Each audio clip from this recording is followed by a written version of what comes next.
señor decano del Colegio de Notarios de Ancash, señor presidente de la Junta de Decanos del Colegio de Notarios del Perú, señores decanos, señores notarios, damas y caballeros. Me encargaron el tema la embestida de los diferentes sectores de la sociedad y los poderes públicos en contra del notariado peruano. Y el tema parece fuerte, y sin embargo lo acepté porque finalmente todos nos sentimos así. Todos sentimos que el notario está rodeado, el notario está flanqueado, el notario está atacado por los diversos sectores de nuestra sociedad. Bastará citar lo que tenemos en los últimos 30 años. Podríamos haberlo hecho un poco más atrás, pero empecemos por ahí. En primer lugar, en el año 1988 se dictó el decreto legislativo 469, que era la ley de banca y seguro, que dio origen, como ustedes saben, a la estatización de los bancos. Y en esto se generó también la llamada hipoteca popular de acceso al crédito. Esa ley pretendía la democratización del crédito, es decir, que los bancos le presten dinero, no a los que no lo necesitan, sino a los que lo necesitan. Pero para poder generar la garantía necesaria a favor del banco, también quería abaratar la forma de la constitución de esa garantía. Y se creó la llamada hipoteca popular.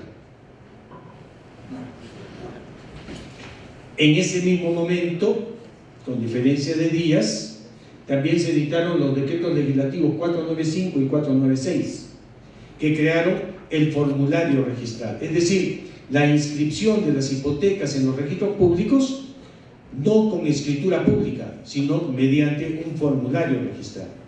Y creó una figura jurídica muy interesante, pero que iba en contra de todo nuestro sistema. La hipoteca, ¿quién la hace? El propietario. ¿Y qué afecta? La propiedad.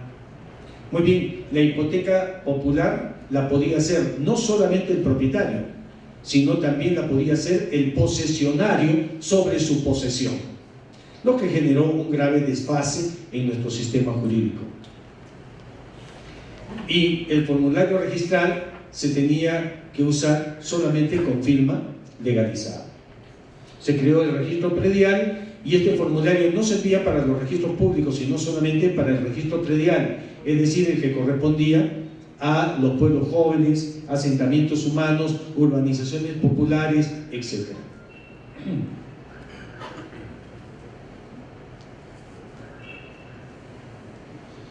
Después tenemos la propia ley de notariado del año 1992, que elevó el número de notarios de Lima y de todo el Perú. En Lima hasta ese momento eran 40 notarios, en realidad solamente 37, y se elevó hasta el número de 200 notarios, que se iban a ir proveyendo poco a poco. Y se creó una institución supervisora del notariado, que es el Consejo del Notariado, pero que no está formada por notarios, sino está presidida por el ministro de Justicia, es decir, es un organismo administrativo, del cual forman parte notarios, pero en minoría. Preside el ministro de Justicia, el fiscal de la Nación, el representante del Colegio de Abogados, son 3 votos, el presidente de la Junta de Decanos y el decano del Colegio de Notarios de Lima, que sigue siendo hasta el día de hoy de esa manera. Por lo tanto, son 3 votos contra 2, con la gravísima dificultad de que 3 de los miembros del Consejo de Notariado no conocen de derecho notarial, no son especialistas en derecho notarial. Y lo más grave de todo, que el presidente del Consejo de Notariado es nombrado por decisión política, no en razón de sus conocimientos. Luego vino la ley de competencia notarial en asuntos no contenciosos. Esa es una muy buena ley, nos interesó, tan buena que después ha generado una multitud de asuntos no contenciosos que han sido pasados al fuero de los notarios, pero nos creó un rompimiento económico entre los notarios.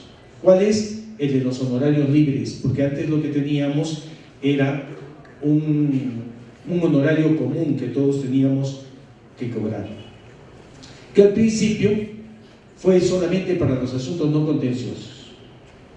Luego vino un ataque mucho más grave ya, el decreto legislativo 836, que modificó el artículo 2010 del Código Civil. Como ustedes saben, el artículo 2010 del Código Civil de 1984, siguiendo la línea del Código Civil de 1936 y siguiendo la línea de las anteriores normas jurídicas peruanas, establecía que las inscripciones se hacen en mérito de instrumento público. Y la relación de instrumentos públicos estaba en el artículo 400 del Código de Procedimientos Civiles. Es decir, la escritura pública, los instrumentos generados por funcionarios públicos en el cumplimiento de sus funciones, las escrituras imperfectas y los mandatos judiciales. O sea, el 95 o si no el 99% de las inscripciones se generaban solo mediante escritura pública. Cambió y agregó: las inscripciones en el registro se hacen a través de escritura pública o formulario registrado, punto. Entonces se estableció dos fuentes de inscripción en el registro: una firme, verdadera, indudable, indubitable, la escritura pública, y la otra que es un instrumento privado, el formulario registrado. Más grave aún, a los pocos meses, poco tiempo después, salió el decreto legislativo 872. Y el decreto legislativo 872 subía el número de notarios y convocaba a concurso para plazas de notarios, sin participación de los notarios, solo por disposiciones de la administración pública. Se peleó esto y finalmente se dictó la ley 26741 de control constitucional en el año 1997. Se derogó el arancel y se estableció que el arancel no es un arancel mínimo, sino que lo que podría hacer el Ejecutivo en todo caso es establecer un arancel máximo, es decir, no pueden cobrar más de esto. Y derogó los decretos legislativos 836 y 872. Dicho sea de paso, también se generó una división entre los notarios, porque se modificó el reglamento de la Junta de Decanos de los Colegios de Notarios de Perú. Luego vino una ley con buenas intenciones, pero con mala formulación técnica jurídica. La ley 27157 en el año 1999, la llamada Ley de Regularización de Construcciones. Esa es la parte que a nosotros nos corresponde, la regularización de construcciones, porque el nombre es muchísimo más amplio. Mediante formulario registral con firmas legalizadas. Vean, tenemos hasta ahora un síndrome de formularios registrales. El problema es que los notarios nunca nos opusimos a los formularios registrales. Cuando se aprobó en el año 1988 el formulario registral, nunca se puso una acción de inconstitucionalidad, nunca se puso una acción de amparo, nunca se formuló una observación en los formularios. Y por lo tanto, siguieron haciéndose formularios y más formularios, desnaturalizando lo que es la función del notario y del instrumento público notarial, que nosotros sabemos que en nuestro sistema es del notario latino. ¿Qué hicimos? Pasamos a defendernos en conferencias, en debates públicos, para poder nosotros controlar esta fiebre del formulario registral. Y recuerdo el debate que se generó especialmente en la Cámara de Comercio, cuando participó en ese momento la doctora Nelly Calderón, que había sido fiscal de la Nación. Participaron los registradores y participamos los notarios. Y después del debate, todos quedamos totalmente claros de que el formulario, como un simple documento privado, no podía generar inscripción en los registros públicos, sino era con la intervención del notario bajo un instrumento notarial. Esto significó una gran victoria porque por primera vez participábamos en los debates públicos y por primera vez teníamos una victoria respecto de lo que es la forma de los instrumentos que generan inscripción en el registro. Lo bueno de esta ley es que nos encargó a los notarios la declaración de prescripción adquisitiva y de dominio y también la formación de títulos supletorios. Dos temas que iban también en la regularización. Esta ley tenía buena voluntad, lo que tenía es una pésima técnica y un notorio desconocimiento de la función notarial. Eso generó que nos reunamos con aquellas personas que participaron, congresistas, que participaron en la elaboración de esta ley y en su aprobación. Y fuimos y conversamos con ellos para explicarles. Y sí entendieron. Una vez que les explicamos, sí entendieron. Recuerdo mucho a la doctora, ingeniero Carmen Lozada, creo, de Arequipa, que nos dijo, a los tres estábamos el doctor Percy González Vigil, el doctor Ricardo Fernandini Barrera y yo, y quedó convencida de que se habían equivocado. Pero ¿cuál era el argumento de ellos? Los congresistas no nos podemos equivocar. Así que como no nos podemos equivocar, no podemos rectificar nuestra ley. ¿Qué le dijimos nosotros? Si de eso se trata, no hay problema. Rectifiquen nuestra ley, no rectifiquen la suya. Rectifiquen la ley de asuntos no contenciosos y se hizo un proyecto para modificarla comprendiendo a estas regularizaciones y especialmente a las prescripciones como asuntos no contenciosos de competencia notarial. Y el proyecto continuó, pero eran momentos difíciles. Recuerden ustedes, fuimos a la tercera reelección de Fujimori, se presentó el problema después de la fuga del presidente del país, etc. Momentos políticos muy difíciles de manejar. Así que perdimos el control de las cosas y entramos al debate más bien en el reglamento. En el reglamento que tenía que dictar el Ejecutivo. Y gracias a Dios estaba presente un ingeniero, creo que era el ingeniero Bedoya, no recuerdo el nombre en este momento, que en mérito de las conclusiones que tuvimos en la Cámara de Comercio, las expuso ante el ministro y pasó a ser el viceministro de Vivienda. Y entonces se le puso empeño a modificar en el reglamento aquellas cosas que no estaban bien hechas en la ley. Dictó las disposiciones del caso y se empezó a preparar el reglamento.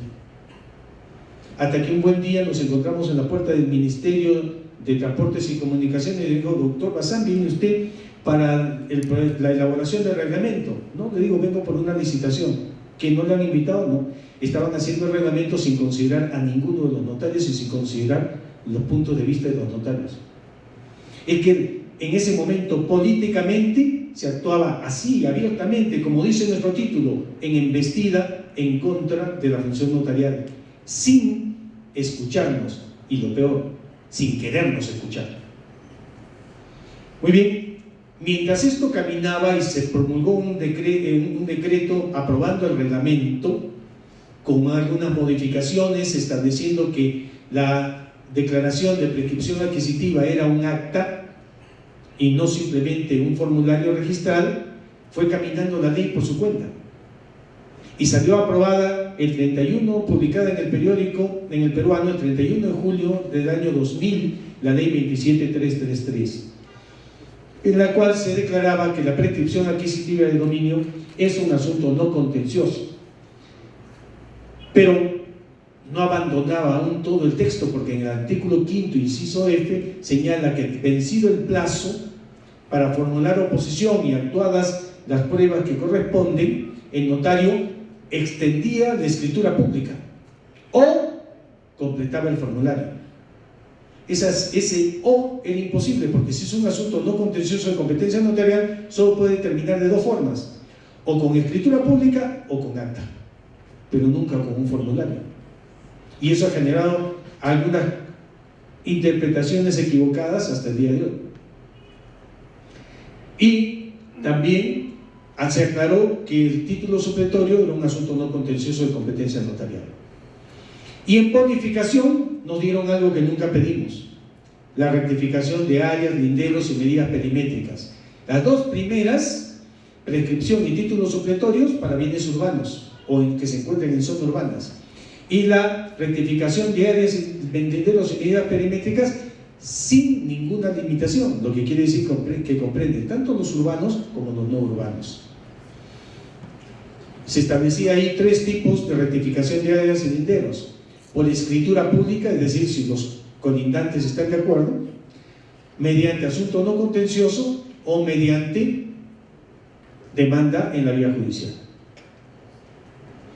Y el reglamento de la ley 27.157, obviamente al ser expedido antes que la ley 27.333, tenía contradicciones con la ley.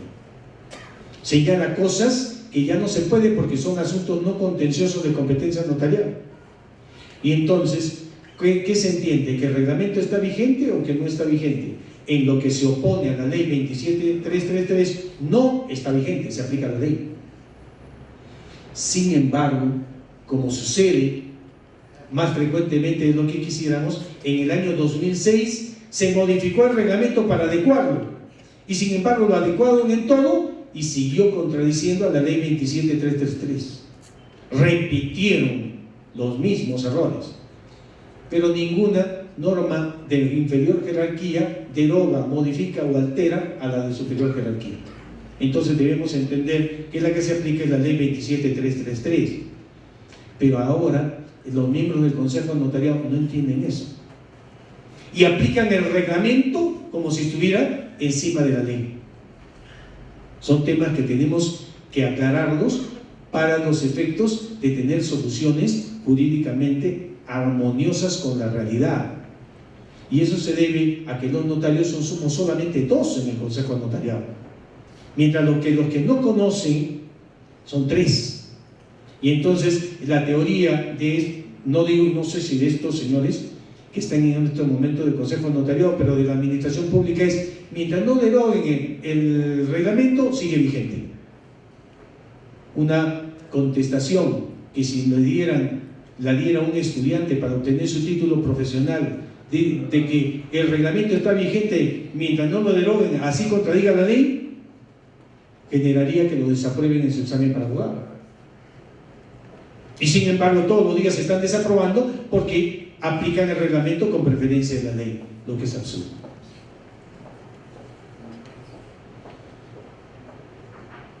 Luego vino la ley 27.755 en su artículo 7º, segundo párrafo, el de la unificación de los registros, y que señala que la inscripción a partir del momento de la unificación en el registro, 2 años después, vacatio legis por 2 años, es mediante escritura pública. Pero después del debate en el Congreso se estableció que debía ser por escritura pública o por formulario registral legalizado ante notario si el valor del inmueble supera las 20 unidades impositivas tributarias. Y lo más grave es que en el párrafo 4º de ese mismo artículo señalaba que este sistema se iba a aplicar a los demás registros progresivamente y que quien reglamentaba la ley era registros públicos. Bien, emprendimos la batalla contra esto. Vino el Congreso de Cajamarca el año 2004 y allí optamos por interponer la acción de inconstitucionalidad, que debía ser única, pero como no nos encontrábamos unificados, sino por el contrario divididos, entonces se acordó interponer 2 acciones de inconstitucionalidad. Una por el Colegio de Notarios de Lima y otra por la Junta de Decanos de los Colegios de Notarios del Perú. Pero nuestra división fue peor, porque en realidad al interponer las acciones de inconstitucionalidad no se interpusieron 2, se interpusieron 3. Y apareció el expediente de Junín, que se interpuso en diciembre del año 2002 y que generó que se resolviera ese caso primero antes que se resolviera el de Lima. Y me vine a enterar de la existencia de este juicio cuando un miembro del Tribunal Constitucional me dijo: César, ya resolvimos tu juicio, ya está resuelto. Pero si no me han escuchado, no nos han citado informe oral. No sé, pero ya está resuelto. Y es que había una acción anterior a la nuestra con los argumentos expuestos en el año 2004. Perdón, sí, en el año 2004. Pero nosotros, el Congreso de Cajamarca fue anterior entonces, del 2004, 2006 debe ser. Bien, el hecho es que es la ley 27755. Y los expedientes acumulados nuestros, 001 y 003 del año 2003, acción de inconstitucionalidad. Lima por un lado, Callao y Arequipa por otro lado, porque en ese momento la Junta de Decanos no estaba habilitada para interponer acciones de inconstitucionalidad. Lo tenían que hacer cada uno de los colegios. Y en nombre de la Junta de Decanos lo interpuso Callao y Arequipa. Finalmente, la demanda de Junín se perdió. Se perdió, pero se estableció como principio que la seguridad jurídica es un principio constitucional. Y como es constitucional, entonces para los efectos contractuales, el único que puede dar esa fe es el notario.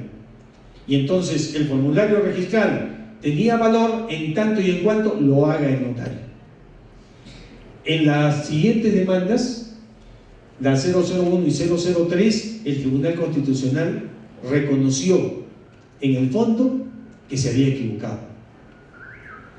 Y en su sentencia dijo: la ley 27755 no es inconstitucional, pero si se aplica es inconstitucional. Así que vamos a establecer la forma en que se aplica para los efectos de que sea constitucional. Y nos dijo: es un instrumento notarial, es un nuevo instrumento notarial.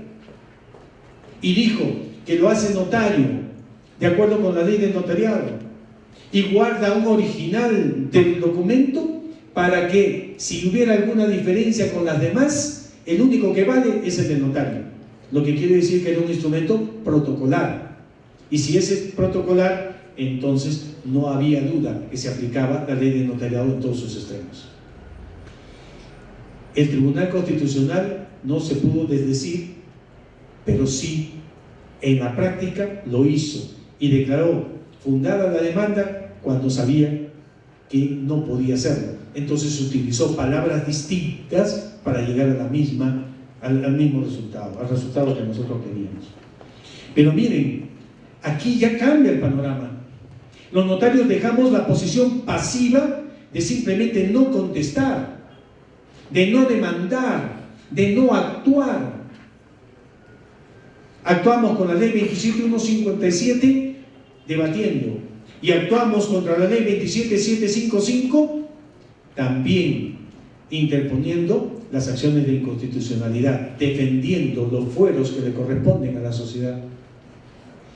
Luego vino otra peor, la ley de la garantía mobiliaria, que en su proyecto lo que quería es que en buena cuenta no haya intervención de los notarios y no haya intervención de los registros públicos.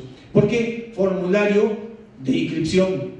El registrador no tiene derecho a calificar, y como no califica, entonces solamente inscribe, sin debate.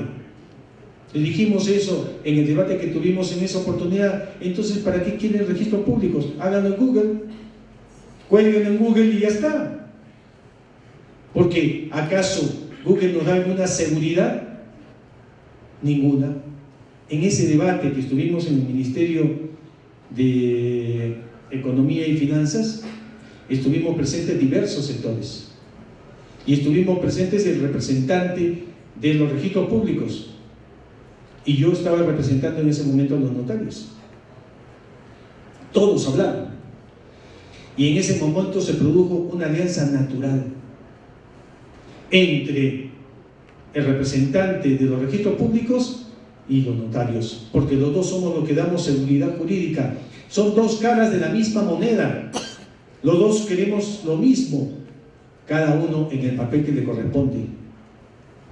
Y se logró modificar el proyecto original, y sin embargo salió esto, la ley 28677, creando el formulario de inscripción. Formulario de inscripción que, como han visto en las sentencias de El Callao y de Lima, no existe, porque todos los formularios, ese es el principio constitucional que se ha establecido, todos los formularios son instrumentos notariales y por lo tanto protocolares. Y sin embargo, registros públicos hasta el día de hoy, infringiendo la sentencia del Tribunal Constitucional, tiene colgados los formularios registrales y los registradores inscriben con simples firmas legalizadas, lo que no pueden hacer. Hay una sentencia del Tribunal Constitucional que establece que el sistema notarial en el Perú es el sistema del notariado latino, que el notario hace el instrumento, da fe y formaliza. Bien, pero hasta ahora se está aplicando bajo el mismo criterio. Mientras no se derogue, entonces nosotros no aplicamos la ley de inferior jerarquía sobre la de superior jerarquía. Absurdo.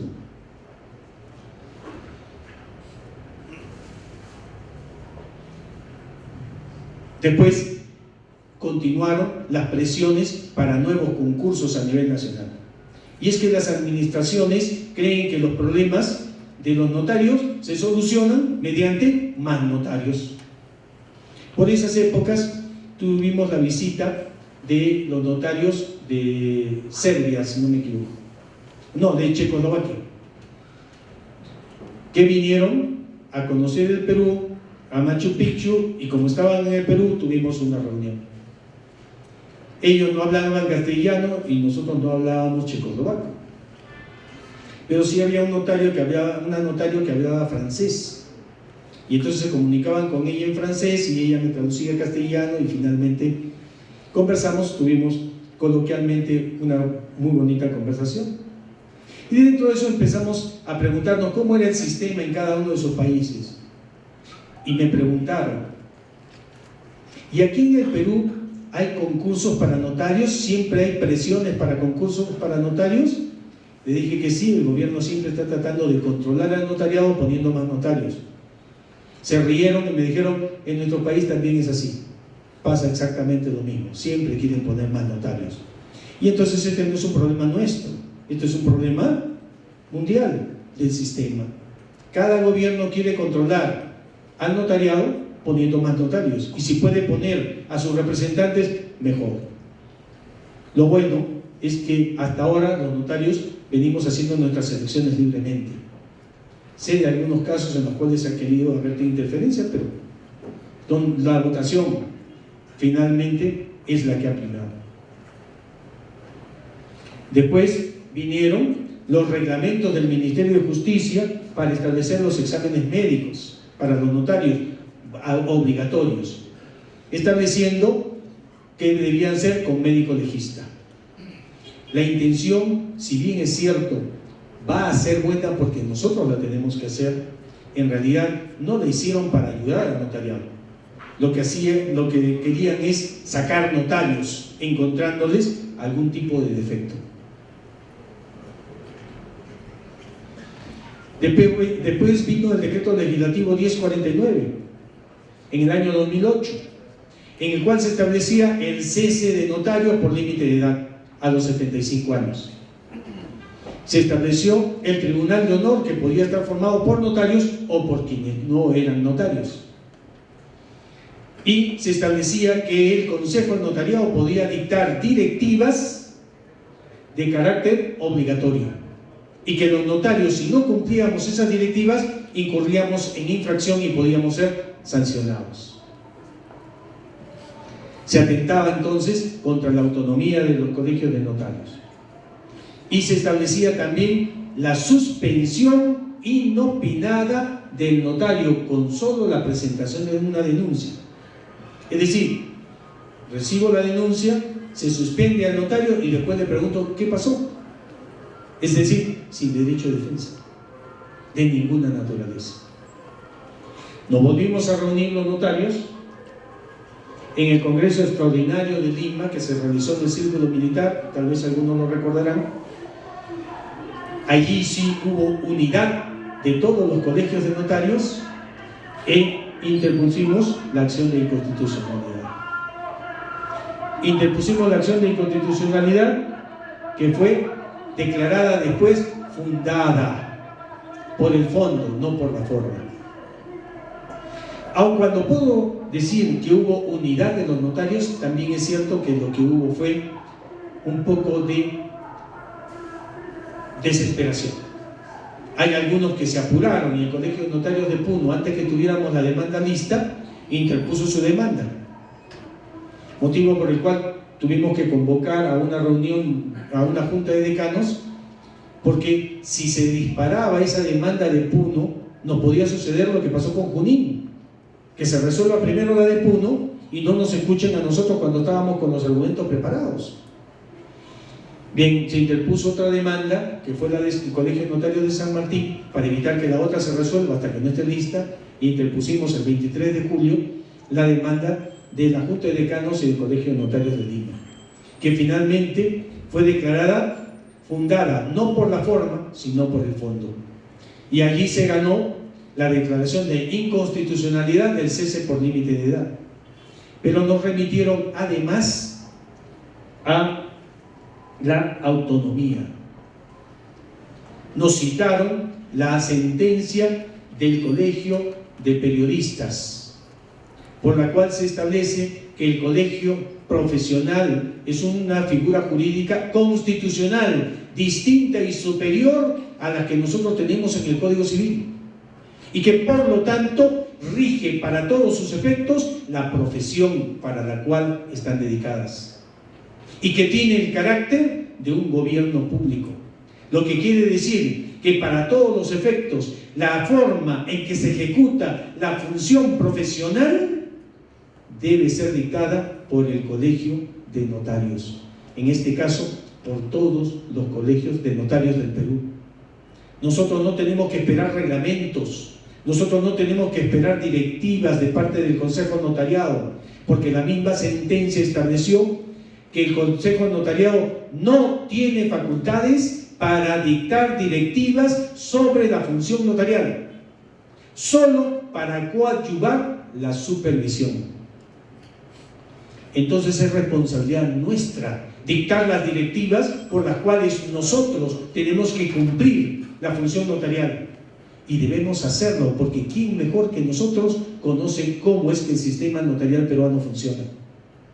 Y sin embargo, han pasado los años, 8 años hasta el día de hoy, y no hemos dictado una sola directiva. Hasta ayer que he escuchado con mucha alegría, aun cuando no estoy de acuerdo en algunos términos, pero con mucha alegría, que la Junta de Decanos está aprobando directivas. Muy bien que se haga. Es mejor que nosotros los notarios lo digamos, a que de afuera alguien que no conoce cómo funciona, cómo se ejerce la función notarial, nos diga cómo tenemos que hacer certificaciones, cómo tenemos que hacer escrituras, cómo tenemos que certificar los medios de pago, cómo nosotros tenemos que descubrir a quién es el beneficiario final, cómo hacemos el reporte a la Unidad de Inteligencia Financiera, cómo hacemos el reporte a la SUNAT. Esa es alta especialización que nos corresponde solamente a nosotros.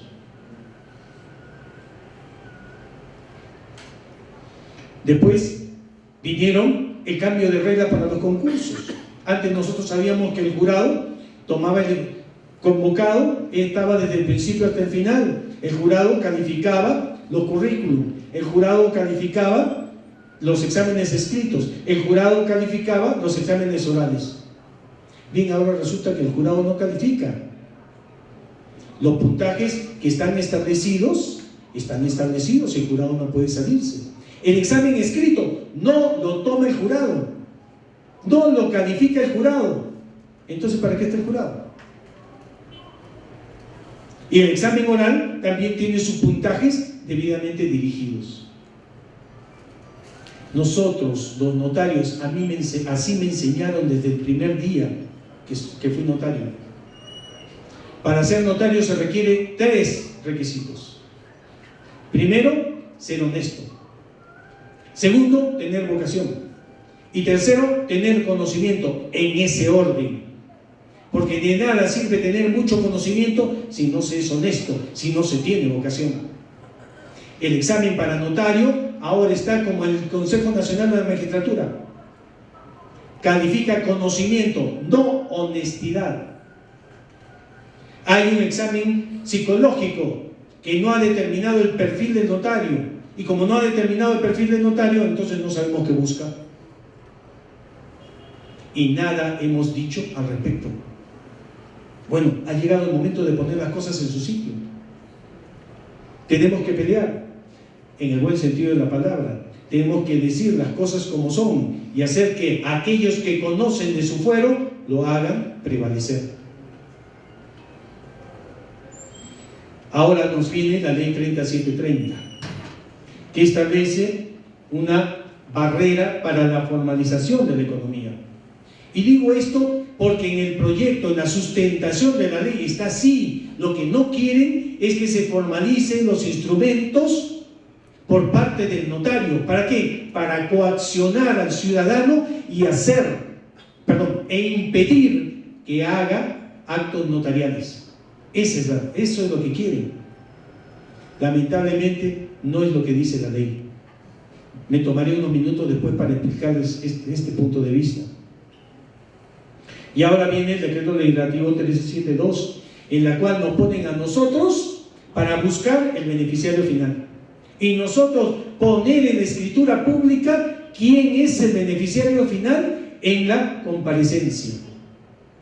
Es como si se diga, a ver, aquel que ha robado que levante la mano. Porque el interesado va a tener que venir donde el notario y va a tener que decirle quién es el beneficiario final. Y nosotros vamos a tener que pedir la declaración del beneficiario final, dejando constancia de todos sus actos, y en la introducción que finalmente no es Juan Pérez el titular de las acciones, sino que es Pedro López el titular de las acciones, porque así está declarada en la introducción de la escritura pública. Bien, todo esto se hace ¿por qué? Porque quienes están haciendo las leyes no son expertos en la función notarial. ¿Qué podíamos esperar? Cada uno es experto en lo suyo. Nosotros no podríamos decir a un médico cómo operar, que no nos digan a los notarios cómo debemos hacer nuestras escrituras. Bien, estos son los puntos más resaltantes. He podido citar muchos más. Sin embargo, hay también otros factores. Hay factores que son permanentes. Estos son los de los últimos 30 años, pero tenemos factores como, por ejemplo, los informes a la SUNAT, que tenemos que hacer todos los años. Nadie sabe para qué hacemos los benditos informes, porque hasta donde nosotros tenemos noticia, están simplemente archivados en la SUNAT. ¿Los usan? No los usan, los usarán. Están viendo cuándo los usarán. Con sistemas a los cuales nosotros tenemos que adaptarnos y dedicar a un abogado para que haga todos los formularios de acuerdo con sus instrucciones. Es decir, no son sistemas muy amigables. Han tratado de ser amigables y ahora han mejorado, indudablemente. Nos establecen responsabilidad solidaria, es decir, establecen la forma más fácil del Estado, que es imponer por el miedo. Si no haces algo, entonces te sanciono, te castigo, te persigo. La OIF nos establece parámetros para que nosotros hagamos la investigación por ellos. Cuando nuestro papel es darles información y que ellos crucen, que ellos investiguen, que ellos establezcan. Y nos juran por Dios y por todos los santos que la información que les vamos a dar es secreta. Oiga, los colaboradores eficaces son secretos. Y todo el mundo sabe quiénes son los colaboradores eficaces en cada uno de los casos. Que no nos digan que es secreto lo que sabemos que no va a ser secreto. Nos establecen un oficial de cumplimiento cuando la ley no establece oficial de cumplimiento para las personas naturales. Solo, como somos voluntarios, solo lo establece para las personas jurídicas. Y sin embargo, el 99% de los notarios han nombrado sus oficiales de cumplimiento. Y muchos de ellos se han nombrado a sí mismos, incurriendo ahí en peligro de responsabilidad penal. Reportes. Y lo más grave, creen que sus reglamentos y directivas pueden superar a la ley. Y dicen cómo debe interpretarse la ley. Y establecen casos que no están previstos en la ley. Y sanciones que que constitucionalmente solo pueden hacerse por ley y sin embargo se establecen por reglamentos y por directivas. Los fiscales procesan a los notarios por falta de conocimiento de lo que es la función notarial, y muchos de ellos no tienen buena disposición, más bien tienen mala disposición. Miren, en este momento les cito un caso mío para no hablar de otro, en el cual se ha presentado una minuta, se elevó a escritura pública, se tomó la firma, se hizo la identificación biométrica y ya está. Y el interesado viene y me dice: doctor, yo no he firmado nunca. ¿Sí? ¿Y cómo demuestra el fiscal que no ha firmado? Hace un peritaje en la minuta y establece que la firma puesta en la minuta no es la firma que le corresponde al señor. Y ahora formula denuncia por falsificación en la escritura pública porque podría haberse suplantado la identificación biométrica con algún procedimiento dactilar que copie la huella de aquel que ha sido el que ha participado en la escritura pública. La carga de la prueba corresponde al fiscal y tiene que establecer pruebas, no suposiciones. Supone que se puede hacer y por eso denuncia. Yo supongo que esto va a terminar rápidamente, pero o está actuando de mala fe porque no sabe distinguir lo que es una minuta de una escritura pública, o simplemente está metido en algo que es ilegal, porque no me puede decir que la identificación biométrica no sirve. Mala disposición. Los policías, ni que decirles, pues, también ahí tienen problema de falta de conocimiento, mala disposición y sobre todo lo que nosotros sabemos, negocios ocultos, que no los podemos decir, porque van a decir que estamos hablando mal de ellos. Los jueces también tienen el problema de falta de conocimiento de la función y en muchos casos mala disposición. Pero mala disposición porque nosotros mismos no hemos fomentado la docencia de los jueces, de los fiscales y de los policías. Las reuniones que teníamos hace años con los fiscales, con los vocales de la corte y con los jueces se pararon. Debemos continuarla para que ellos entiendan lo que es la función notarial explicada por nosotros. En cuanto al gobierno, sacan todo tipo de disposiciones, decretos, reglamentos, por falta de conocimiento de la función notarial, por simplemente populismo, porque lo que quieren es, en este pueblo queremos tener popularidad. ¿Qué hay que hacer? Poner un notario más, poner 2 notarios más. Cada gobierno quiere controlar al notariado, cada gobierno quiere controlar al poder legislativo, cada gobierno quiere controlar a la Fiscalía de la Nación, cada gobierno quiere controlar a los congresistas, ¿no? Y quieren controlar al notariado también, así que eso no es novedad, no lo pasamos desde hoy día, es algo que existe siempre. Falta de planificación, porque le preguntamos a un presidente del Consejo Notariado qué es lo que quiere, y lo único que va a decirnos es: quiero que se nombren más notarios, quiero que se sancionen a notarios.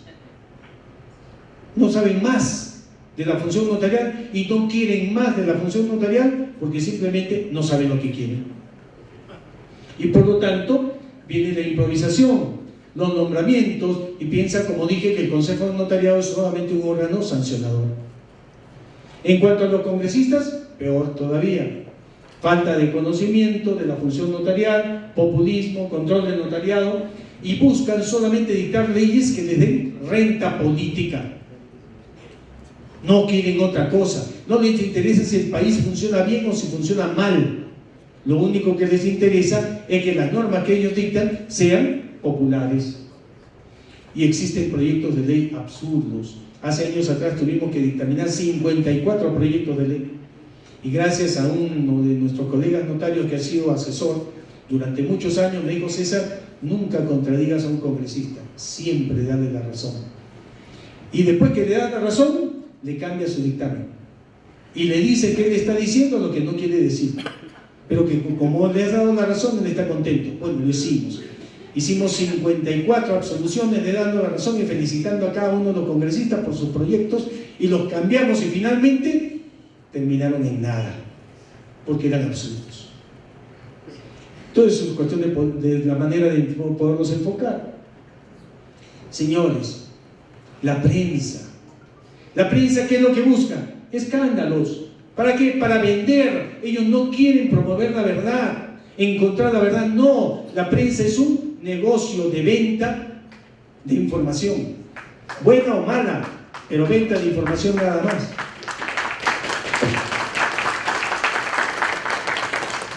Recuerdo el caso, no está acá presente, pero la voy a citar porque fue afectada, del anotario del IRCAI, que no hacen ni 100 escrituras públicas al año, y falsificaron e inscribieron un poder aquí en los registros públicos, en Lima, para que pudieran vender, y una persona vendió el inmueble a nombre de otro, y el periodista armó tremendo escándalo en uno de estos programas de televisión, y salió diciendo que el notario había falsificado la presencia de una persona que no podía ir en el IRCAI porque estaba en Lima y nunca fue al IRCAI, y se dedicaron todo un programa a hablar mal de esa notaria.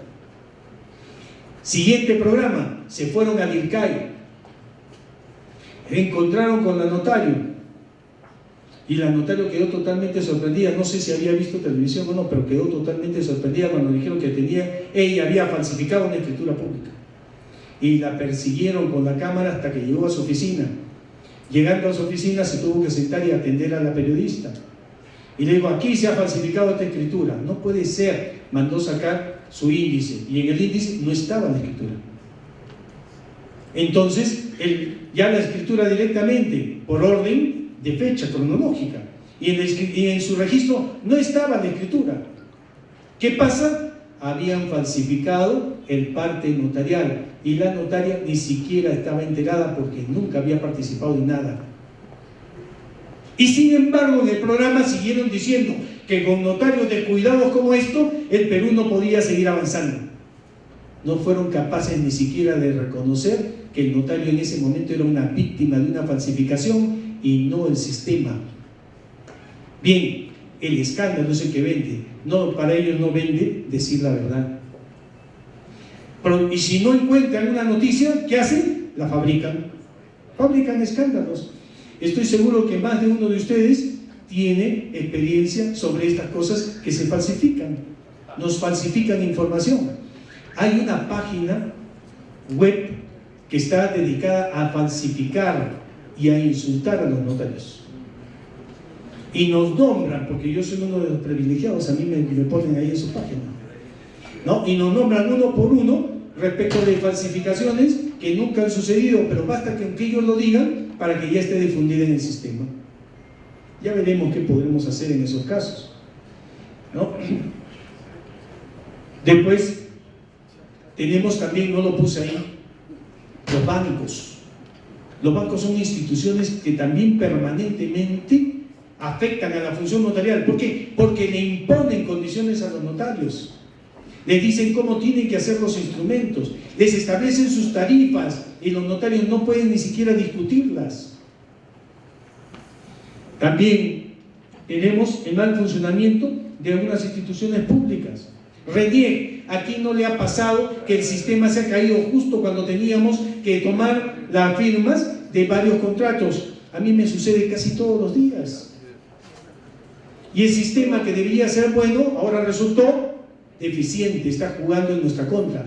Peor todavía, con las personas de más de 70 años de edad, o a veces menos, se produce que no lee la huella y nos bota una información, porque debería votar solamente o negro, que sí es, o rojo, que no es la persona.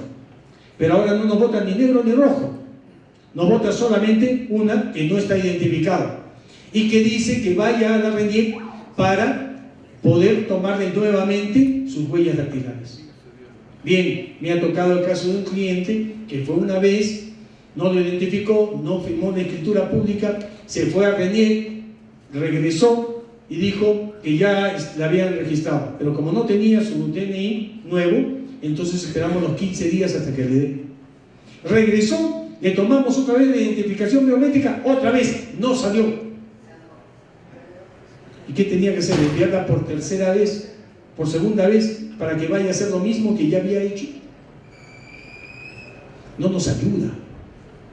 Ellos prefieren no asumir responsabilidad, y al no asumir responsabilidad lo que hacen es impedir el ejercicio de la función pública del notario. OMPE, que también daba información equivocada, o quería que todo el mundo pague para los efectos de poder ejercer sus derechos civiles, o que se decía que cuando el DNI ya estaba vencido no podía firmar contratos. Sí, ahora por supuesto ya se ha establecido que no hay problemas al respecto. Así tenga un DNI vencido, se pueden firmar los contratos, gracias a Dios. Con registro público también tenemos algunos problemas en las observaciones que nosotros sabemos que son absurdas y que hay que empezar a volver otra vez a la comunicación que teníamos antes con registros públicos. Hay registradores que se sienten que no están obligados, porque ahora son nuevos, a cumplir las directivas de los anteriores superintendentes. Sentémonos y conversemos para superar esos problemas. La Superintendencia de Bienes Nacionales creen que ellos administran todos los bienes del Estado. Mentira, no administran todos los bienes del Estado. Solo administran los bienes que les han sido encargados por la ley. Pero ellos quieren que se les cite en todos los casos de prescripción adquisitiva de dominio sobre bienes del Estado, cuando no es correcto. Sobre eso también tenemos que hacer nuestra reunión, los notarios, para aclarar estos temas. Y etcétera. Los falsificadores, delincuentes, que ahora falsifican instrumentos completos. Estoy escuchando que el registro público va a establecer la presentación cautiva de todos los títulos, en buena hora. Que así sea. Se evita así la falsificación, por lo menos de la presentación de los títulos. Y si el presentante es un presentante del notario, entonces el notario está asumiendo la responsabilidad por los títulos que su presentador presenta. Pero nuestro mayor problema es la división interna. Y aquí quiero citar a alguien muy conocido por nosotros, a Manuel González Prada, quien en su discurso del 29 de julio de 1888, leído en el Politeama por el estudiante Gabriel Urbina, se refería a los resultados de la Guerra del Pacífico, a los nefastos resultados para el Perú de la Guerra del Pacífico. Y él decía: la brutal mano de Chile despedazó nuestra carne y machacó nuestros huesos. Esto es lo importante para nosotros. Pero los verdaderos vencedores, las armas del enemigo, fueron nuestra ignorancia y nuestro espíritu de servidumbre. Nuestra ignorancia y nuestro espíritu de servidumbre. Nosotros debemos fomentar las reuniones como las que ahora estamos teniendo, la participación de todos los notarios para el dictado de las directivas, y no tener ese espíritu de servidumbre que hace que todo lo que el gobierno diga tenga que ser aceptado por nosotros, sobre todo en aquellas cosas que son de nuestra especialidad y nadie nos puede decir lo que nosotros podemos o debemos hacer. Todos los notarios formamos parte del sistema jurídico notarial peruano. Y así como cada uno de nosotros tiene autonomía, esa autonomía finalmente termina en autarquía. Pensamos que cada uno de nosotros no estamos obligados a cumplir las disposiciones de nuestro colegio de notarios, que no existe la obligación de trabajar todos juntos, que cada uno de nosotros es una estrella, es un sol que tiene su propio planetario. Tenemos que tener un poco más de humildad y trabajar todos juntos.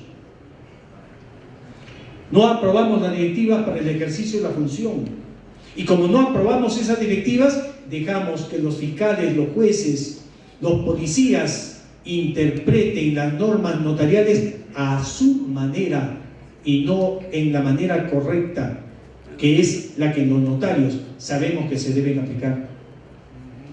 No hemos emprendido suficientemente la campaña pedagógica para enseñar cómo es la función notarial.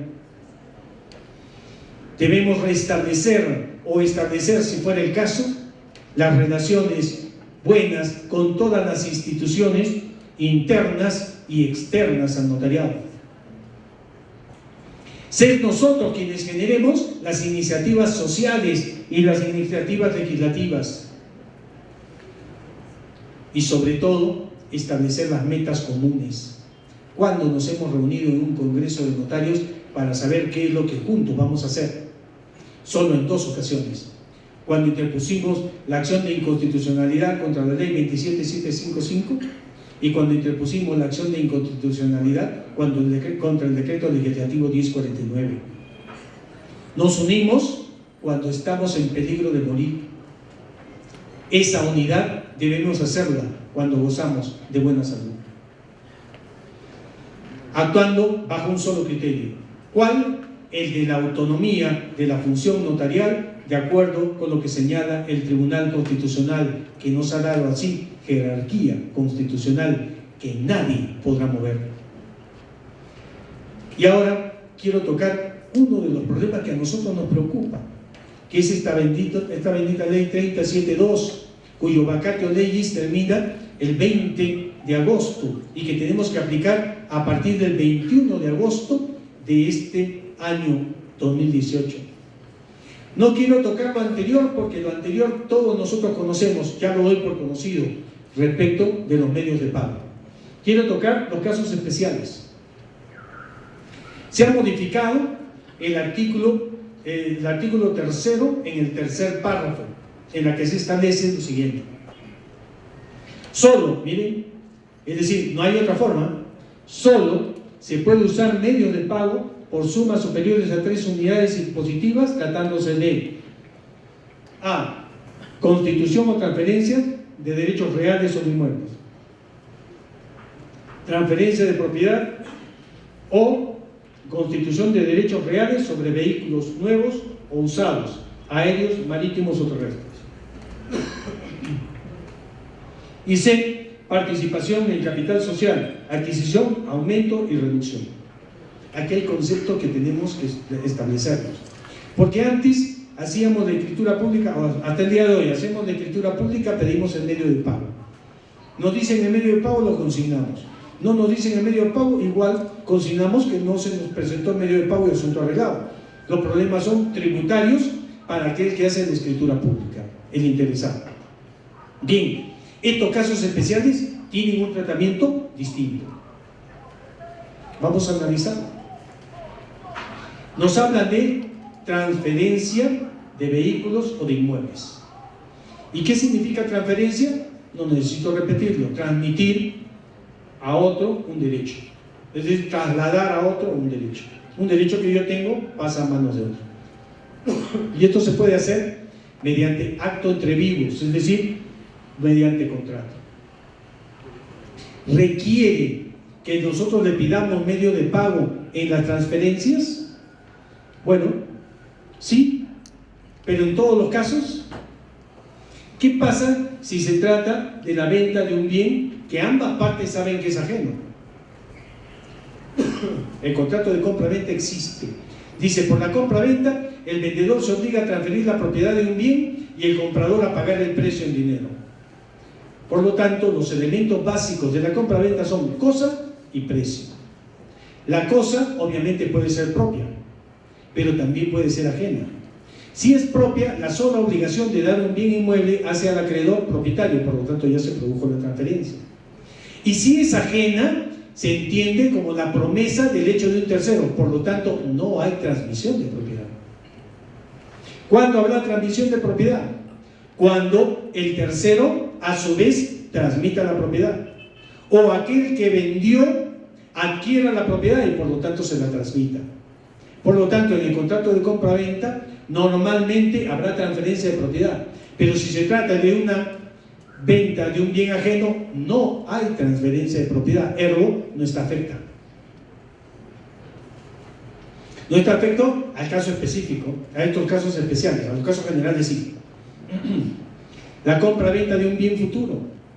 Todos sabemos que la compra-venta de un bien futuro, de acuerdo con el Código Civil el Código Civil peruano, se entiende hecha bajo condición suspensiva. ¿Cuál es la condición suspensiva? Que el bien llegue a existir. Y si el bien todavía no existe, entonces no ha habido transferencia.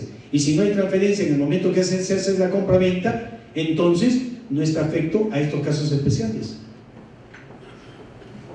¿Cuál otro? Cuando se hace una compra-venta con pago diferido. Entonces, hago la compra-venta, no se ha pagado el día de hoy, se pagará dentro de 10 años. No hay pago, pues.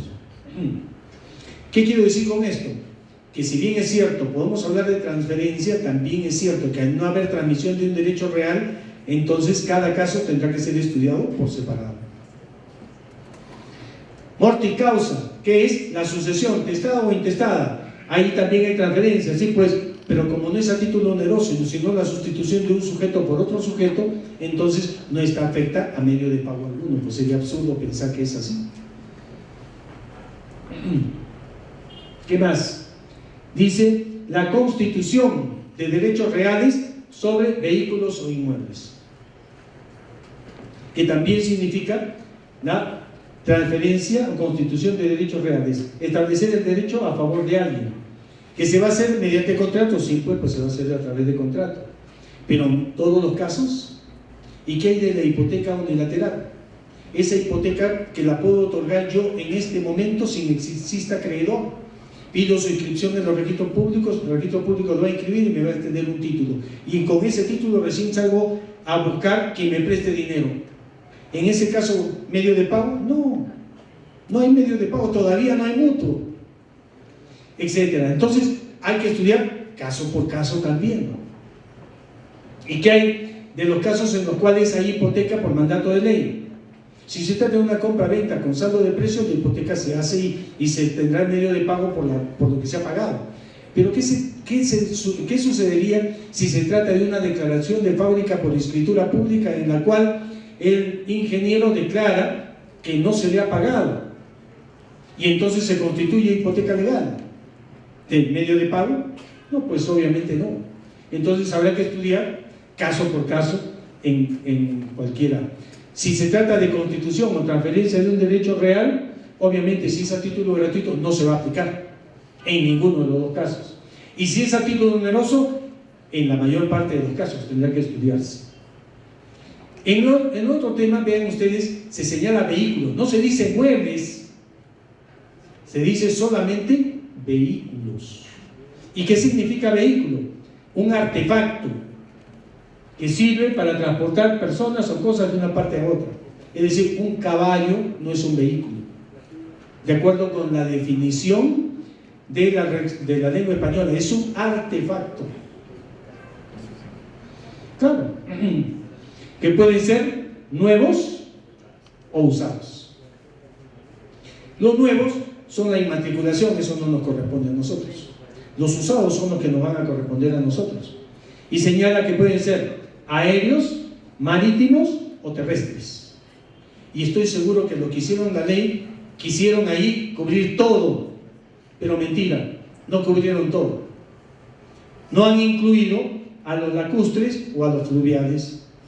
Y por lo tanto los yates que están en el lago Titicaca no están afectos. O los pontones o los barcos que cruzan el Amazonas no están afectos. Y en cuanto a persona jurídica, ¿qué vendría a ser una persona jurídica? Aquella que tiene capital social. Obviamente no se está dirigida a todas las personas jurídicas, no está dirigida a las asociaciones, está solamente a aquellas que tienen capital social. Es decir, las que están constituidas por escritura pública e inscritas en el registro. Sociedad, y estas son típicamente las sociedades. Las sociedades pueden ser por acciones o por participaciones. Y las EIRL, que no son sociedades, pero son personas jurídicas para nuestros efectos con capital. No incluye entonces a las sociedades irregulares ni a los contratos asociativos. ¿Sí? Entonces, personas irregulares son aquellas que no están inscritas en el registro o que habiendo el Estado venció su plazo o cayó en irregularidad. Tampoco están comprendidos los contratos asociativos. Y la ley dice participación en el capital social. Cuando dice participación en el capital social, ¿a qué se está refiriendo? ¿A las acciones? ¿A las participaciones? ¿A ambas o a ninguna? Cuando nosotros decimos participar, buscamos el diccionario de la lengua, dice tener uno parte en una cosa o tocarle algo de ella. Y las acciones son una parte, y las participaciones son una parte. Y por lo tanto están comprendidas tanto las acciones como las participaciones, ambas modalidades.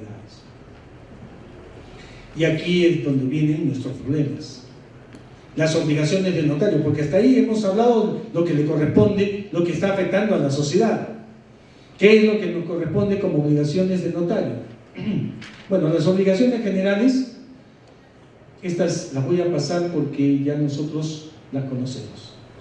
Me voy a referir solamente a las especiales. Perdón, quiero regresar a esto último. En todos los casos vamos a encontrar una terminología, en las especiales también, que es esta: que el notario debe verificar la existencia del documento. ¿Cuál es la existencia del documento? El medio de pago. La existencia del documento. Haya o no concluido el proceso de firmas. ¿Qué han querido decir? Siempre. Pero ¿qué dicen además? Que se trata de instrumentos protocolares, porque los instrumentos extraprotocolares no tienen proceso de firma. Por lo tanto, no está incluido dentro de esto los instrumentos extraprotocolares, salvo la fe de entrega extraprotocolar. Y cuando se trata de fe de entrega extraprotocolar de títulos valores, entonces va a estar bancarizado, así que no pasa nada. Nuestro problema está con la fe de entrega de dinero en efectivo. Ahí sí tenemos estas limitaciones y el notario no la va a poder hacer si es que no la bancarizan. Ahí sí, esos instrumentos extraprotocolares sí. Los demás no hay proceso de firma. Y nos dice que el notario va a cumplir de esta manera: insertar o adjuntar copia al instrumento. ¿Es lo mismo insertar que adjuntar? No. Insertar significa que el notario lo va a incorporar al momento de que extiende la escritura, al momento de que hace la escritura. Ergo, si no tiene el medio de pago, no hace la escritura. Primera posibilidad. Segunda posibilidad, adjuntar. Significa que el notario hace la escritura y al momento de firmarla tiene que tener el medio de pago, porque de lo contrario no podría hacerlo. Entonces son dos sistemas distintos. Cada notario libremente podrá optar por uno o por otro. Yo no hago la escritura pública hasta que no me presenten el medio de pago, porque lo que hago es insertar. Listo, su derecho a escoger. El otro dice: yo sí extiendo la escritura porque lo que voy a hacer es adjuntar. Su derecho también. Escoge cuál es su camino. Y ahora, las obligaciones en los casos especiales, que están establecidas en el tercer párrafo del artículo 3º y que tienen dos fuentes: el cuarto párrafo del artículo 3º y el 7.1 inciso C, que si ustedes lo leen les va a suceder lo mismo que seguramente me pasó a mí. No entendí nada, era un arroz con mango. Y entonces, ¿qué tuve que hacer? Leerlo hasta que me cansé. Y cuando me cansé de leerlo de manera individual, lo que hice fue leerlo conjuntamente, mezclar los dos. ¿Por qué? Porque están utilizando palabras distintas para tratar las mismas cosas en uno y en otro. Y el problema es que cuando se dicen las mismas cosas con palabras distintas, resultan implicantes. Entonces hay que leerlos juntos para poderlo entender. Y el resultado es este. Bien, lo primero que debemos tener en cuenta, siendo la obligación de los clientes adjuntar la documentación respectiva que acredite el medio de pago utilizado. El notario no investiga el medio de pago. El notario lo que hace es recibir el medio de pago, porque la responsabilidad de la presentación del medio de pago es del cliente. Y esto es muy importante porque va a suceder, Dios quiera que no, que algún día nos presenten medio de pago falsificado. Y nosotros creemos, porque está emitido por el banco, que también podrían haberle falsificado al funcionario, o el funcionario estar metido en el problema. Y nosotros lo adjuntamos o lo insertamos, y después el fiscal nos va a decir: usted insertó un documento que sabía que es falso. ¿Y cómo? No, yo no sé, usted tenía que investigar si es verdadero o no. No nos corresponde a nosotros investigar. Esa es una función que le corresponde, y es bajo la responsabilidad del cliente, del interesado, no nuestra. Nosotros debemos verificar la existencia del documento, claro, la presentación del documento. Pero aquí sí vamos a tener también algunos problemas. ¿Qué? ¿Nos van a presentar los originales o nos van a presentar copias? Tenemos problemas diferentes, porque miren ustedes, cuando se hace un depósito en una cuenta, nos emiten en un banco, nos emiten un voucher. Ese voucher es impreso en caliente. A los 2 meses ya se borró. No existe. ¿Y qué hace el interesado? Es lo que recomendamos nosotros y lo que hacemos, creo, la mayor parte. ¿Qué hacemos? Fotocopia. Y cuando queremos el original ya se borró. Yo no sé si los bancos no tienen plata para comprar otras impresoras en frío, para que no se borren, o están interesados en que sea en caliente para que se borren.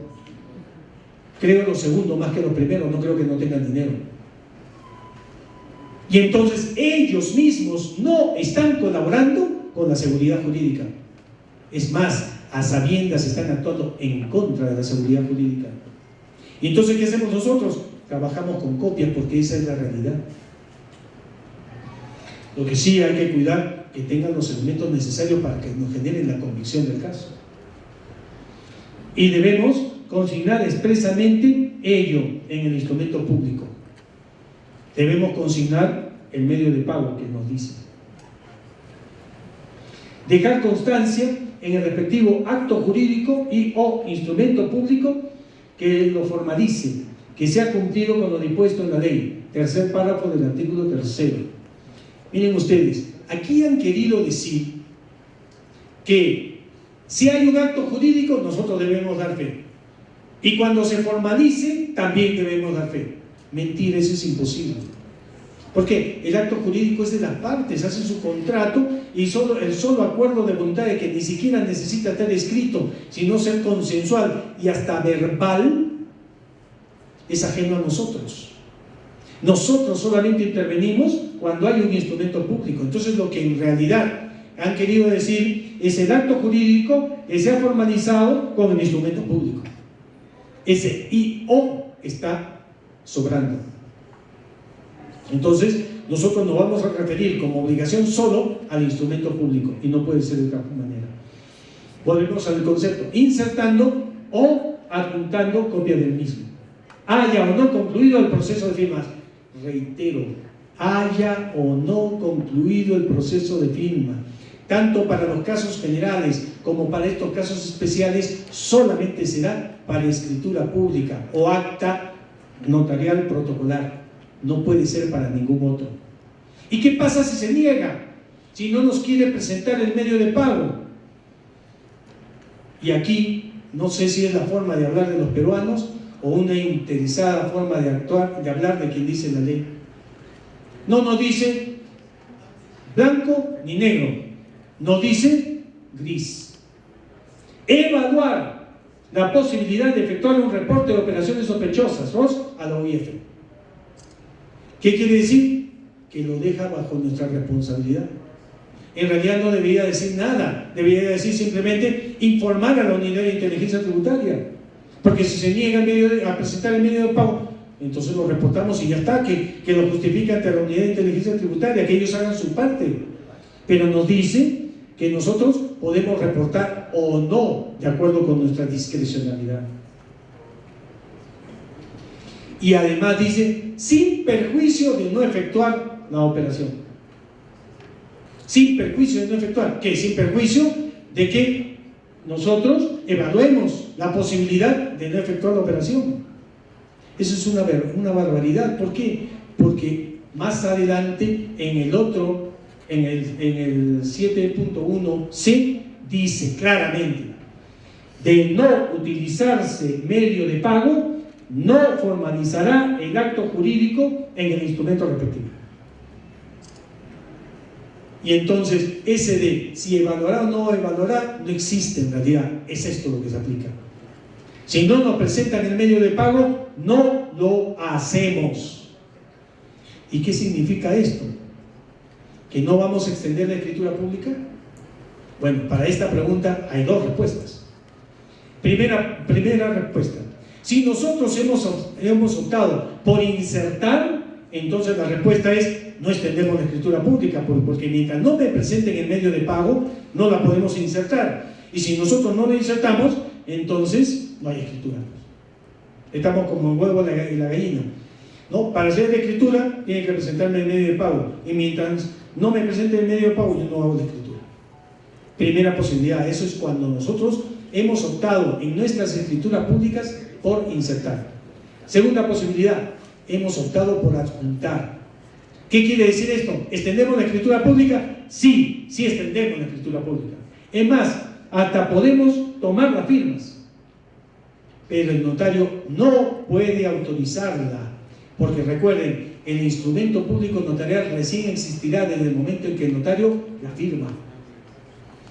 Y entonces, hasta ese momento, me pueden presentar la copia del medio de pago para adjuntarla. Mientras tanto, no la firmo, allí se queda. Y si no me lo presentan, lo reportaremos a la Unidad de Inteligencia Tributaria y Asunto de Reclamo. Y después nos dicen que nos van a sancionar, como una más de aquellas infracciones que nosotros nos han aumentado. Antes teníamos un solo artículo para las infracciones de los notarios, ¿no? Ahora tenemos un montón de infracciones de los notarios, porque bajo el criterio de que asústalo para que cumpla, entonces nos han puesto de todo. No nos preocupa, porque nosotros lo que queremos es cumplir con nuestra función. Entonces nos dice que si no cumplimos, nos sancionarán con el artículo 149b. Y en cuanto al Colegio de Notarios, el Colegio de Notarios pondrá el conocimiento razonable de las acciones adoptadas. Una de las acciones adoptadas debe ser acordar las directivas necesarias que nosotros tenemos que aplicar en el cumplimiento de la ley 3730, para que sepamos cuándo estamos actuando bien y sepamos también cuándo estamos en el otro lado, cuándo estamos actuando mal. Esas son las necesarias acciones que nosotros debemos tener, guardando aquel criterio que nos ha faltado de unidad en los últimos años. Y para beneficio de nuestros amigos registradores, también se establece una obligación para los registradores. Pero esa obligación para los registradores solamente está para los casos en los cuales se presenten títulos que no necesiten intervención notarial. Es decir, certificados de numeración, declaración de subdivisión de inmuebles, pues solamente con firma legalizada, y eso es todo. Porque todo lo demás se hace mediante el artículo 2010 del Código Civil, así que mayor problema los registradores no van a tener. Los problemas son los nuestros, y los nuestros solamente podemos enfrentarlos actuando con profesionalismo, con honorabilidad, con dignidad y sobre todo con unidad. Muchas gracias a todos.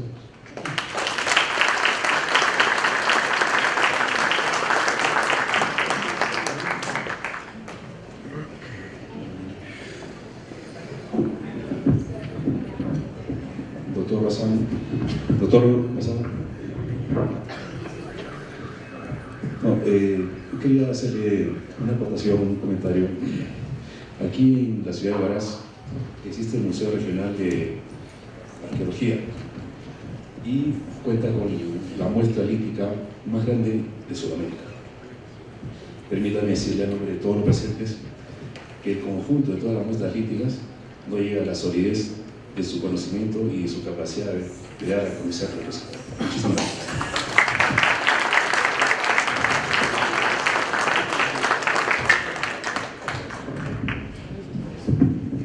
Tenemos dentro de unos momentos la parte de las conclusiones